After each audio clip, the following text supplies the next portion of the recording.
6 litres au pic. Une partie est achetée par des revendeuses qui habitent dans les villages environnants. Le reste est transformé en yaourt.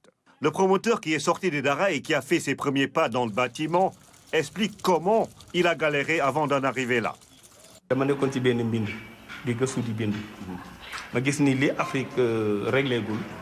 J'étais en train d'écrire un ouvrage. Après réflexion sur plusieurs sujets, je me suis rendu compte que la question que l'Afrique n'a pas encore réglée, c'est celle de la souveraineté alimentaire. Manger, boire, avoir un toit avant de pouvoir se concentrer sur les autres défis de la vie.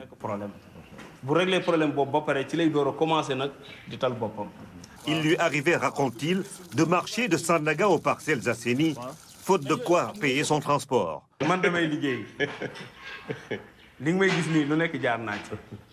C'était entre 2001 et 2002.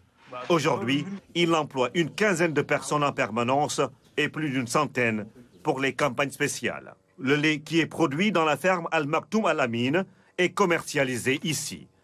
Une unité de transformation semi-industrielle dans laquelle travaillent quelques jeunes, garçons et filles.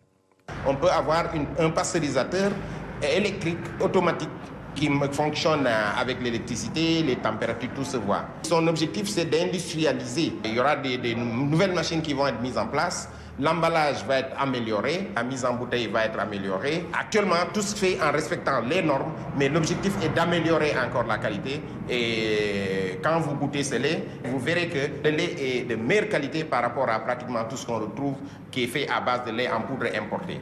Cheikh Ahmed Tidiane Sil a de grandes ambitions pour la transformation du lait qu'il produit. Son rêve, devenir un grand industriel.